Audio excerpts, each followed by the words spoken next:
1947 ମସିହା ଅଗଷ୍ଟ 15 ତାରିଖରେ ଆମ ଦେଶ ସ୍ୱାଧୀନ ହୋଇଥିଲା।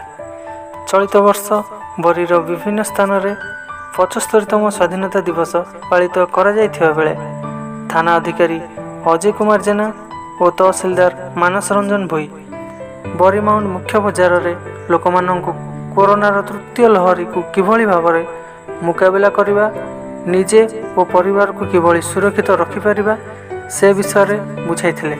ଏହା ସହିତ ଲୋକମାନଙ୍କୁ ମାସ୍କ ଓ ସାନିଟାଇଜର ମଧ୍ୟ ବଣ୍ଟନ କରାଯାଇଥିଲା।